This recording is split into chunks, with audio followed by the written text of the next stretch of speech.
परम पूज्य गुरुदेव परम वंदनीय माता जी को प्रणाम करता हूँ नमन करते हुए। दोस्तों, गायत्री मंत्र के माध्यम से अपनी बात आपके समक्ष रखूँगा।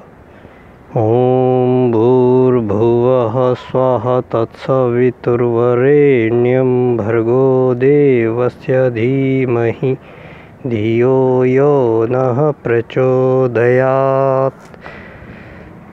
दोस्तों, सभी मानव जाति को प्रणाम करता हूँ, नमस्कार है।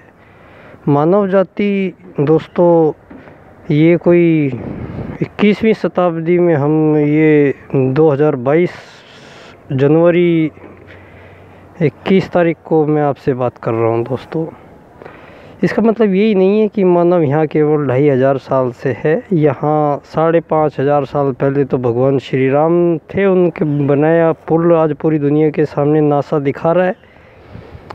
और ये 5,500 साल पहले की बात थी, तो यहाँ वेद का आगमन तो यहाँ करोड़ों साल अरबों साल पहले हुआ था।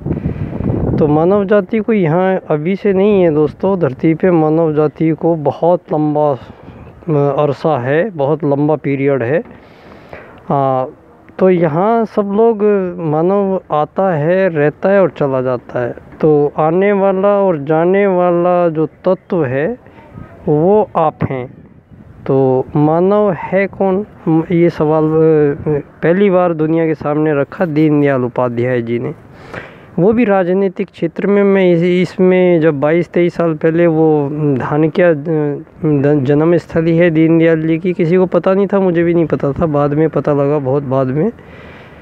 लेकिन मैं वहाँ अक्सर उनके कमरे के सामने रोज़ जाया करता था, सालों से मेरा आना जाना लगा रहा। तो कुछ अट्रैक्शन दीनदयाल जी के अंदर मुझे खींच के रखा हुआ है यहाँ पे 21-22 साल से। और ये दीनदयाल जी के अट्रैक्शन का मतलब है कि मुझे परम पूज्य गुरुदेव का अनुदान मिला कि मैं देव संस्कृति विश्वविद्यालय का छात्र समग्र स्वास्थ्य प्रबंधक, और समग्र स्वास्थ्य प्रबंधक के अंतर्गत दोस्तों राजनीति का स्वास्थ्य, सारे संसार की राजनीति का स्वास्थ्य खराब हुआ पड़ा है, हज़ारों साल से चल रहा है। ये मालिक नौकर अमीर गरीब का टंटा चला के आपस में ही कत्लेआम मचा रखा है मानव ने। कोई छोटी सी ज़िंदगी लेके मानव आता है तो समझ में ही नहीं आता है क्या किया जाए। अब इतनी उम्र होने के बाद जब जाके मुझे ये चीज़ें समझ में आई हैं कि यहाँ पे क्या गलतियाँ मानव द्वारा है और कौन सी ईश्वरीयकृत व्यवस्थाएं हैं, यहाँ पे हमने अव्यवस्थाएं यहाँ पे फैला के रख दी है। तो सभी मानव जाति को, ये 3% लोग जो राजनीति में बैठे हुए हैं, ये पूंजीवाद से संचालित राजनीति दोस्तों, ये अमीर गरीब मालिक नौकर बना के मानव को मानव से लड़ाई रखा है इन्होंने।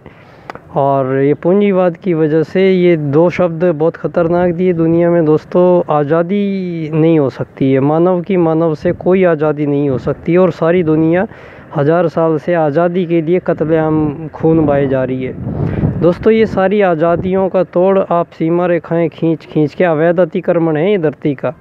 जो आप स्वतंत्र राष्ट्र जो बन के बैठे हुए हो, उसको ईश्वर की दृष्टि में बोला जाएगा कि धरती का अवैध अतिक्रमण करके आप लोग आज़ाद, कौन सी आज़ादी कहला रहे हो, आपस में कत्लेआम है।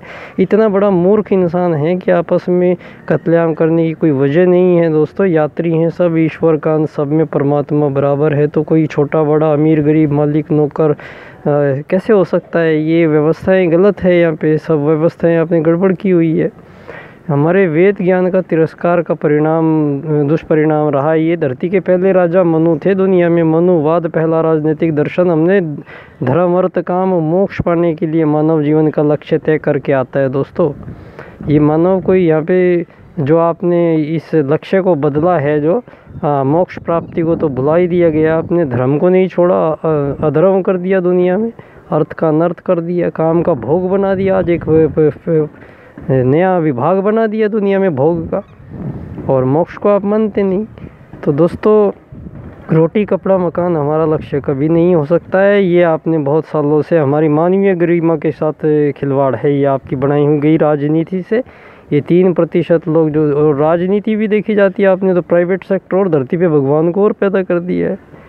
या तो सरकारी रख लेते, सरकार से चलाना था सारी दुनिया को, फिर प्राइवेट सेक्टर की क्या ज़रूरत थी? प्राइवेट सेक्टर की ज़रूरत है, फिर सरकार की क्या ज़रूरत है? ये सवाल है सारी दुनिया के सामने मेरा। तो दोस्तों यहाँ बहुत बड़ी चालाकियाँ खेली गई हैं इनके शब्दों में। इन्हीं के शब्दों से इन्हीं को मात देने का काम मैं करूँगा दोस्तों। आपने बोला वैश्वीकरणवाद, ठीक है, हम आपकी वैश्वीकरणवाद से सहमत हैं, बिल्कुल होना चाहिए वैश्वीकरणवाद, लेकिन समग्र व संपूर्ण वैश्वीकरणवाद होगा दोस्तों। जब समग्र व संपूर्ण वैश्वीकरणवाद होगा तभी हमारा वेद सफल होगा, जिसको वासुदेव कुटुंबकम की अवधारणा में लेके आना है। तो आ रही है दुनिया सिमट के। परम पूज्य गुरुदेव ने पहले ही बोल दिया है कि उल्टे को उलट कर सीधा कर दिया जाएगा सारी चीज़ को। तो आपकी राजनीति, ये पूंजीवाद की राजनीति को उल्टे को उलट कर सीधा दीनदयाल जी ने कर दिया है। और ये सूत्र का नाम है अर्थायाम, एकात्मनावाद और अंत्योदय। ये तीनों राजनीतिक दर्शन पे मेरी रिसर्च 18 साल के बाद मैं जिस निष्कर्ष पर पहुंचा, तो ये सारे विश्व की राजनीति के लिए एक दीप्तिमान प्रकाश स्तंभ है दोस्तों। बहुत मुश्किल से ऐसा मौका मिला है। अध्यात्म का राजनीति में, धर्म का विज्ञान में, सबका समन्वय हो रहा है और एक नई धरती पे नया मानव आ रहा है दोस्तों। परम पूज्य गुरुदेव को नमन करता हूँ, आशीर्वाद बनाए रखें। मेरी जो भूमिका आपने तय की है उसको सफल होने का मुझे आशीर्वाद दीजिए। और सारी दुनिया का राजनीतिक दर्शन में अर्थायाम आधारित एकात्मनावाद राजनीति को प्रस्तुत करता हूँ सारे संसार के समक्ष। 11 फरवरी को धान किया जयपुर में दीनदयाल जी की जन्मस्थली पर। इस दिन उनकी हत्या की गई थी, लेकिन मैं उनको अर्थायाम में, एकात्मनावाद में पुनर्जीवित करूँगा दोस्तों। मैं बाल्यकाल सेवा संस्थान का अध्यक्ष बच्चा डॉक्टर आप सभी लोगों को प्रणाम करता हूँ, नमस्कार है। सब लोग मेरे व्याख्यान में ज़रूर पधारे। एक बहुत बड़ा गुत्थियाँ सुलझने वाली है ये, जो हज़ारों सालों की गुत्थियाँ हैं। तो बने रहें, धन्यवाद।